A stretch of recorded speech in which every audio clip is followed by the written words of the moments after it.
የዛሬው የእርቅ ከራስ መሪ ሀሳብ አለ። በየጊዜው እንደምታውቁት ዝም ብለን እርቅ ከራስ ብቻ አይደለም የምንለው። እርቅ ከራስ ከአንድ ነገር ጋር እያያያዘን ነው የምናቀርበው። የዛሬው እርቅ ከራስ ለስኬታማ ህይወት የሚል ነው። ስለዚህም የዛሬዎቹ ተናጋሪዎች ያለምንም ጥርጥር ስኬታማ የሆነ ህይወት ያሳለፉ ሰዎች ናቸው። ፖስተር ላይ አይታችኋቸዋል። ምናልባት አንድ ተናጋሪ በፖስተር ላይ የተመለከታቸዋት ተናጋሪያችን በሌላ ተደራራቢ ምክንያት ፕሮግራም ምክንያት ዛሬ በማዕከላችን ልትገኝ አልቻለችም። አዳነች ወልደ ገብርኤል ፖስተሩ ላይ ያያቸዋት ማለት ነው። ከዚያ በተረፈ ሌሎቹ ተናጋሪዎች አክብረው በሰዓታቸው እንደውም ከብዙዎቻችን ቀድመው አዳራሽ ውስጥ ተገኝተዋል። እነሱ ተራ በተራ ፕሮግራማቸውን ያቀርቡልናል። የመጀመሪያው ሰው አድርጌ የማቀርበው ምናልባት መድረክ ላይ እንግዲህ አንቱ ካልተባለ በስተቀረ ያስቸግራል። እኔና ፍጹሜ ብዙውን ጊዜ አነግባባም። እሷ አንተ አንቺ ነው የምትለው፣ እኔ ደግሞ መድረክ ላይ ከሆነ አንቱ እያልን ነው ማቅረብ ያለብን እላለሁ። ይፈቅዱልኛል ብዬ ተስፋ አደርጋለሁ። ተናጋሪዎችን ዛሬ አንቺ አንተ ብዬ እንዳቀርብ ይፈቅዱልኛል ተስፋ አደርጋለሁ። ቤተሰባዊ የሆነ ፕሮግራምም ጭምር ስለሆነ፣ ስለዚህ መጀመሪያ የምጋብዘው ወይዘሮ ቴነሽ ወንድሙን ነው። ወይዘሮ ቴነሽን አንቺ ብዬ ብናገር ቅር አይላትም ተስፋ አለኝ። ሙሉ አቅሟን ለበጎነት የሰዋች ሶሻል ወርከር ናች። ሁላችሁም በተለያዩ አጋጣሚዎች የማወቅ እድል ሲኖራችሁ የምታውቋት ይመስለኛል። ለብዙ ዓመታት በኃላፊነት የሰራችበትን የዓለም አቀፍ ድርጅት ስራ እርግፍ አድርጋ አቅም ለሌላቸው ህፃናት አዲስ ህይወት የሰጠችበትንና እየሰጠች ያለችበትን ብርሃን ለህፃናት ግብረሰናይ ድርጅት መስርታ ከትምህርት ቤት ዘመኗ ጀምሮ ህልሟ የነበረውን ተግባራዊ በማድረግ ዛሬ ላይ 30 ዓመት ሊሞላ ጥቂት ዓመት የቀረው ጊዜ ያክል አገልግሎት አበርክታለች። በዚህን ጊዜ ውስጥ የብዙ ህፃናትን ህይወት ለመለወጥ የቻለ ድርጅት መስርታለች፣ መርታለች። ዛሬም እየመራች ነው ያለችው። በሺዎች የሚቆጠሩ አካል ጉዳተኛ ህፃናት የአካል ድጋፍ እያገኙ ወደ ትምህርት ገበታቸው እንዲሰማሩ አድርጋለች። ከትምህርታቸው በኋላም አምራች የሚሆኑበት ስልጠናዎችን እየወሰዱ ዛሬ ላይ ከራሳቸው አልፈው ቤተሰባቸውንና ሀገራቸውን የሚጠቅሙ ዜጎች እንዲሆኑ አድርጋለች። እቴነሽ እረፍት አታውቅም። እነዚህ ህፃናት ከትምህርታቸው በኋላ አምራች የሚሆኑበት ስልጠናዎችን እየወሰዱ ዛሬ ላይ ከራሳቸው አልፈው ቤተሰባቸውና ሀገራቸውን የሚጠቅሙ እንዲሆኑ የቅርብ ክትትል ታደርጋለች። እሷ አትደክምም። በበጎ ስራዋ የብዙ አዋርዶች ባለቤት ናት፣ የብዙ ሽልማቶች ባለቤት ናት በምንልበት ወቅት መታወቅ በሚገባት ደረጃ፣ መመስገን በሚገባት ደረጃ ያልተመሰገነች ነች ብለን እናምናለን። የዚህ አይነት በጣም ብዙ ሰዎች አሉ ሀገራችን፣ የማይታወቁ መመስገን በሚገባቸው ደረጃ ላይ ያልተመሰገኑ፣ ወደፊት እየተመሰገኑ የሚሄዱ። ወይዘሮ ቴነሽ አንዷ ነች። ምርጥ የሆነች የሀገራችን ዜጋ ነች። የበጎ ሰው ሽልማትና የውመን ኦፍ ኤክሰለንስ የበቁ ሴቶች ሽልማትና ሌሎችንም ተሸላሚ ነች። ወይዘሮ ቴነሽ በእናት ባንክ በስሟ ቅርንጫፍ ተሰይሞላታል። ይህም በከተማችን ውስጥ የሚገኝ አንድ ባንክ ነው። ስራዋን እያሳደገች መሆኑን ምናልባት አንዳንዶቻችሁ እኔና ፍፄም ሌሎቻችንም ተገኝተን ዝግጅቷን ያከናወነችውን ስራ በጠቅላላ ለመመልከት እድል ገጥሞን ነበር። በነበራት ዝግጅት እኛም ታድመን ድንቅ ነች፣ ድንቅ ሰው ነች ብለን የበለጠ አድንቀናት መተናል። ዛሬ በመካከላችን እንድትገኝ ስንጋብዛት እጅግ በጣም ደስተኛ ነን። ወይዘሮ ቴነሽ መድረኩን ተቀበይልኝ፣ እናንተም ሸኙልኝ።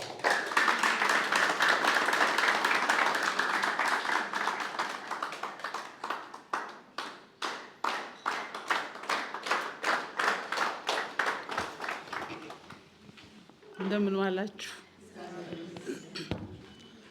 አቶ ታፈሰ፣ ወይዘሮ ፍጹም በጣም አመሰግናለሁ እዚህ መድረክ እንድቆም ስላደረጋችሁኝ። እኔ አሁን ነው የምታውቁኝ፣ ግን እኔን የፈጠሩ በጣም ብዙ ሰዎች አሉ ከእግዚአብሔር ቀጥሎ። አይሰማም? አሁን የተነገረው ነገር ሁሉ በጣም የሚከብድ ነው፣ በጣም ብዙ ነው፣ ግን እውነት ነው። እዚህ ለመድረስ ግን የተሄደ ሂደት በጣም ብዙ አለ። እስቲ መጀመሪያ እኔን ላስተዋውቃችሁ። ትንሽ ከልጅነቷ እንዴት ነበረች? ከየት ቤተሰብ መጣች? ወዴት ሄደች? ውጣ ውረዱ ምንድን ነው? እኔ እንደ ማንኛውም የኢትዮጵያ ልጅ ከድሃ ቤተሰብ የተገኘው ያልተማረች እናት አሁን ማትቆጥር ያሳደገችኝ በጣም ሰፊ ቤተሰብ ውስጥ ያደግኩ ስለ ጀንደር ምንም ማላቅ። አይሰማም? አሁን ይሰማል።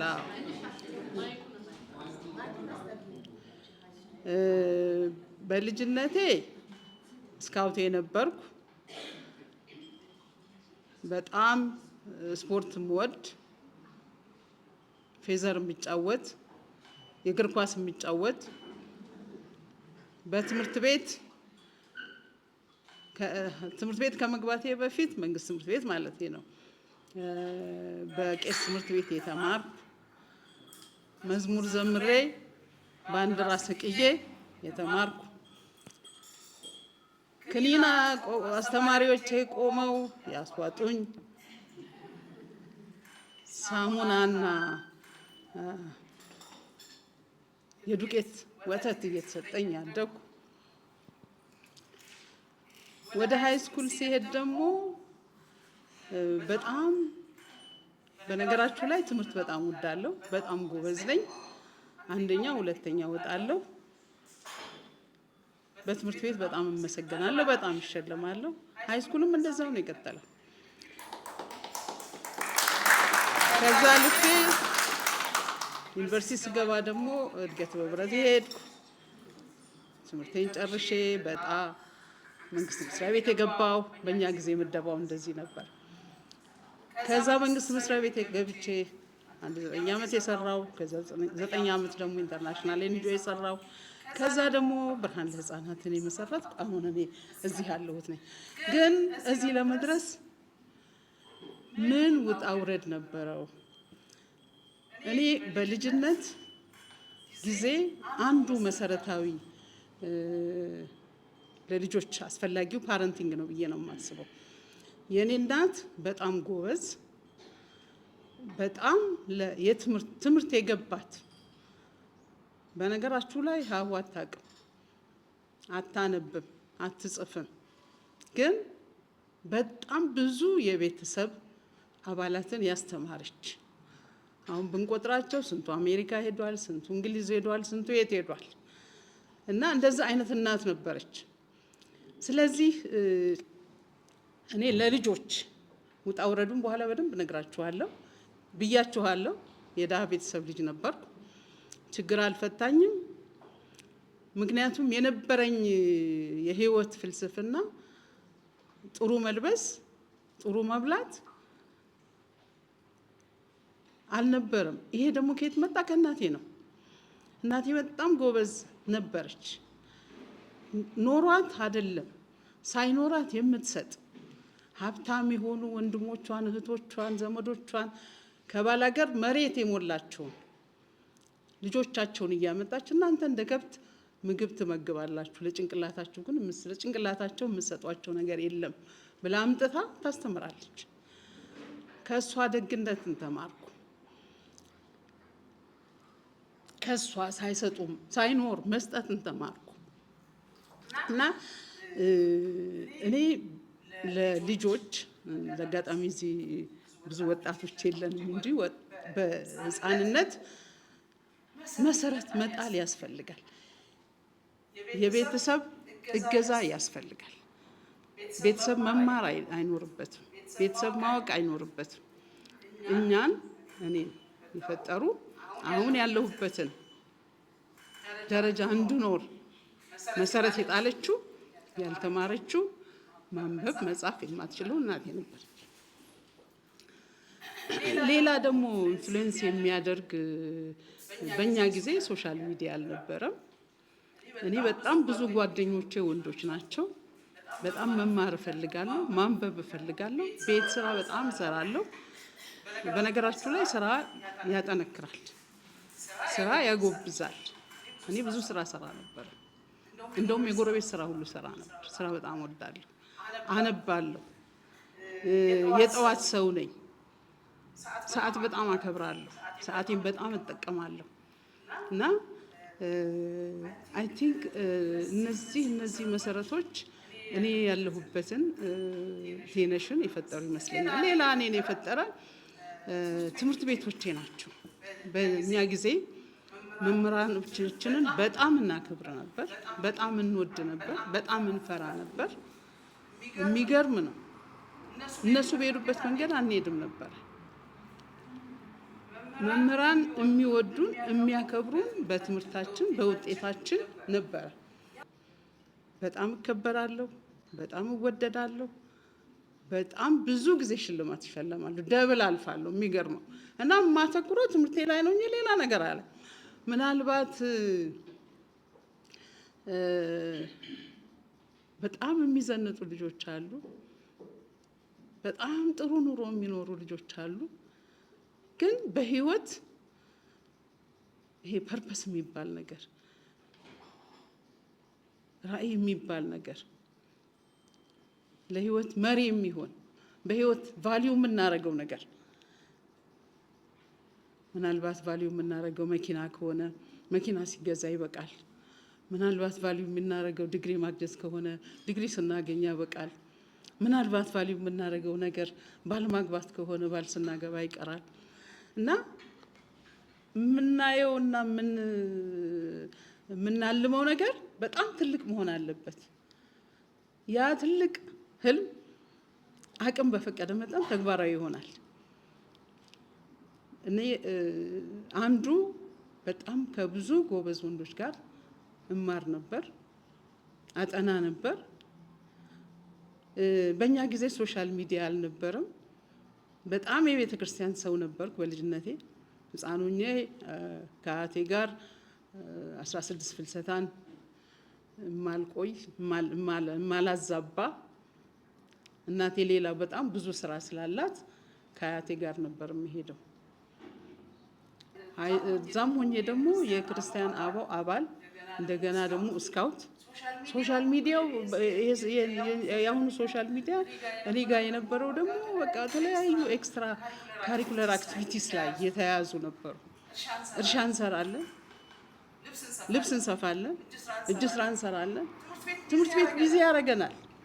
በጣም ብዙ ውጤቶችን እንድናይ ያደርገን። ያ ሌላ ዳይቨርሽን፣ ሌላ ገጽታ እንዳይኖር፣ ህይወታችን በአንድ መስመር እንዲሄድ፣ ራሳችንን እንድንገዛ፣ ረዥም ህልም እንዲኖረን ያደረጉን ቤተሰቦቻችን፣ አስተማሪዎቻችን ናቸውና ለልጆች መሰረት፣ ጥሩ ያስተዳደግ መሰረት ያስፈልጋል። መምህራን በጣም ሊቀርጹን ይችላሉ። መምህራኖቻችን ብዙ ስራ ይሰራሉ። እኔንም የፈጠሩን እነሱ ናቸው። ከዛ ወደ ስራ ዓለም ስንሄድ ደግሞ በጣም ብዙ ውጣ ውረዶች አሉ።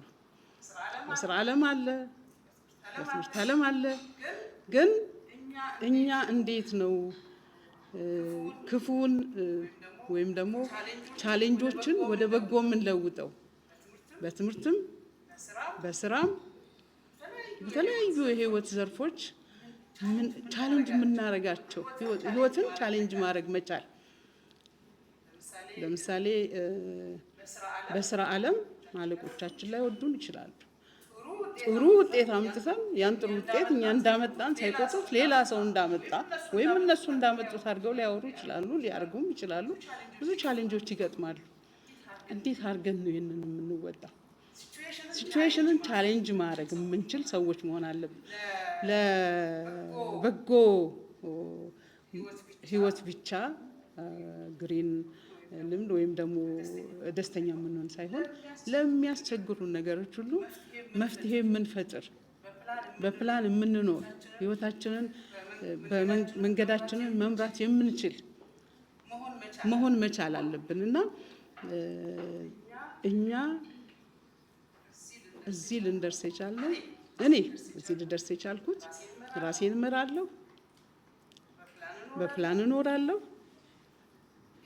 ይህንንም ሁሉንም የፈጠሩት ቅድም እንዳልኳችሁ ትምህርት ቤቶቼ፣ ቤተሰቦቼ ናቸው። ወደ ስራ ደግሞ ስንመጣ አሁን አለሁበት በጣም በጣም ጎበዝ ሰራተኞች አሉ በጣም እና በስራ ዓለም ደግሞ በተለይ ኃላፊነት ላይ ስትሆኑ ማኔጀር ሳይሆን ሊደር መሆን መቻል አለባችሁ። መምራት የምትችሉ ሰዎች መሆን አለባችሁ። ምሳሌ ሆናችሁ ማሳየት የምትችሉ ሰዎች መሆን አለባችሁ። እኔ ቢሮ የመጀመሪያው ሰው ነው አሁን እስከ ዛሬ ድረስ የምገባው። ለምንድን ነው የምገባው?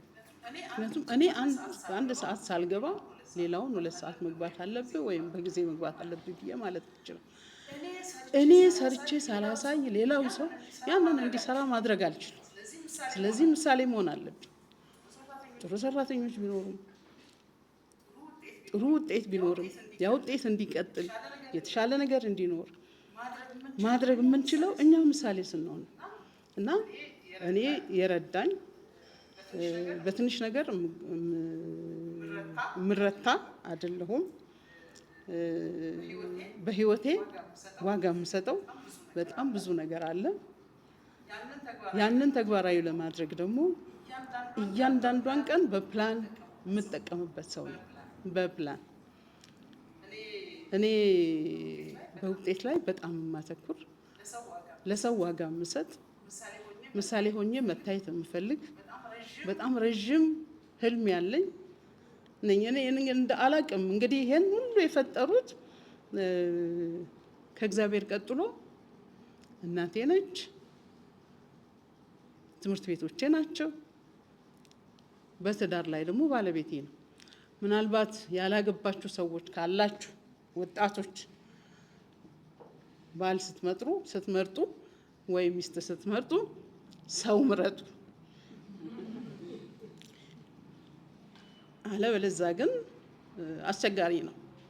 በህይወት ላይ ሰው መሆን ያስፈልጋል። ራሳችንም ሰው መሆን አለብን። ተወልደን ተምረን አድገን እምንሞት ኖሩ ተወለዱ ኖሩ ሞቱ የሚባል ሰው እንዳንሆን ሰው መሆን አለብን። የሌላው ህመም የሚገባን፣ የሌላው ህመም የሚሰማን፣ የሌላው ረሃብ የሚሰማን፣ የሌላ ችግር የሚሰማን መሆን አለብን። ትዳርም ስንይዝ ዓላማችንን፣ ህልማችንን፣ ሀሳባችንን ተግባራዊ ሊያደርግልን የሚችል ሰው ነው መምረጥ ያለብን። ምናልባት ብዙዎቻችን ቫልዩ የምናደርገው ገንዘብ ሊሆን ይችላል። ቫልዩ የምናደርገው መልክ ሊሆን ይችላል። ቫልዩ የምናደርገው በጣም ርካሽ የሆኑ ነገሮች ሊሆኑ ይችላሉ። እነዛ ነገሮች ደስታ ሊፈጥሩ ይችላሉ፣ ጊዜያዊ ደስታ። ግን ህልማችሁን ተግባራዊ ሊያደርጋችሁ፣ በተለይ ወጣቶች ካላችሁ ሚስት ስታገቡ፣ ባል ስታገቡ ቁንጅና፣ ንብረት፣ ሀብት ሳይሆን ሰው የዛን ጊዜ ህልማችሁን ትኖራላችሁ፣ ትጋራላችሁ፣ ትግባባላችሁ፣ ትረዳዳላችሁ፣ ትመካከራላችሁ። እኔ በህይወቴ እንደዛ ነው የሆንኩት። ትምህርት ስጀምር ትምህርት ቤቴ እኔን ቀረጸኝ፣ እናቴ እኔን ቀረጸች። ወደ ስራ ሲሄድ ደግሞ የሚያግዙኝ ሰዎች መጡ። በህይወት በጣም ብዙ ቻሌንጆች ከመንግስት ጋር ከባለስልጣን ጋር ብዙ የሚመጡ ቻሌንጆች አሉ። ግን እነዛን የምንወጣው በጥንካሬ ነው። እነዛን የምንወጣው እራሳችን ልናረገው የምንችለው ወደ ውስጣችን አስገብተን ይሄን ላረገው እችላለሁ እኔ ማለት። ለምሳሌ አንድ ነገር ልንገራችሁ። አንድ ጊዜ በጣም ትልቅ ውጥረት ላይ በነበርንበት ጊዜ ሁልጊዜ ኤንጂኦ የአመት ሪፖርት፣ የአመት ፕላን ምናምን የሚቀርብበት ጊዜ አለ። ሲኒየር የሆነ የፕሮግራም ሰው ዲዛይን ማድረግ ስላለበት ችግር ስለነበረበት አረገ። እንግዲህ ዛሬ 15 ምናልባት 16 ዓመት ታሪክ ነው የምነግራችሁ። እኔ ደነገጥኩ መጀመሪያ። እኔ እንዲነግረኝም ስላልፈለገ ማስታወሻ ጽፎ ነው። ምክንያቱም ብዙ ታሪክ አለ ቢሃይንድ መልቀቅ የነበረበት ልጁ። ግን ፕሮግራም ሰው የለም። እኔ ፕሮግራም ልሆን ነው፣ ዳይሬክተር ልሆን ነው፣ ብዙ ነገር ልሆን ነው። ከዛ ቁጭ አልኩ። ለማንም አለ ባለቤቴም አልነገርኩም። ስለዚህ ትንሽ this is the time that you have to be challenged። ይሄንን ማለፍ መቻል አለብሽ። በቃ አለፍኩት። የሚገርም ነው። እና ብዙ እንዲህ ማነሳላችሁ ብዙ ቻሌንጆች አሉና በህይወት የምትሄዱበትን መንገድ ካለማችሁ ያንን መንገድ ለመሄድ የሚያጋጥማችሁን ችግር በዘዴ ማለፍ፣ ኮንፍሮንት ማድረግ። እኔ በጣም ቻሌንጆችን ኮንፍሮንት ማድረግ ሰው ነው። ለቻሌንጅ የምገዛ እጄን የምሰጥ አይደለሁም። ከማንም ይምጣ ሰው አከብራለሁ፣ ባለስልጣን አከብራለሁ፣ ግን አልፈራም። እውነቱን ነው የምናገረው። ይሄን እጋፈጣለሁ፣ የሚያመጣውን ነገርም እቀበላለሁ። እና ይሄ እኔ በህይወቴ ብዙ ተምሬበታለሁ፣ ብዙ አድርጌያለሁና እኔ እዚህ ለመቆም ያበቃኝ ከእግዚአብሔር ቀጥሎ በጣም ብዙ ሰዎች አሉ። ቅድም እንዳልኳችሁ ትምህርት ቤቴ፣ እናቴ፣ ቤተሰቦቼ፣ ጎረቤቶቼ፣ የእናቴ ጎረቤቶች ራስ እናት አባቶቼ ነበሩ፣ ቀጪዎቼ ነበሩ። ከዛ ሲያልፍ ባለቤቴ፣ ከዛ ሲያልፍ ስታፉ ዋጋ የከፈሉበት እኔ እዚህ ዛሬ እንቆም እነዚህ ሁሉ ናቸው መስዋዕት የሆኑትና በእናንተ ፊት በጣም ሁሉንም ላመሰግን እወዳለሁ። እግዚአብሔር ይስጥልኝ።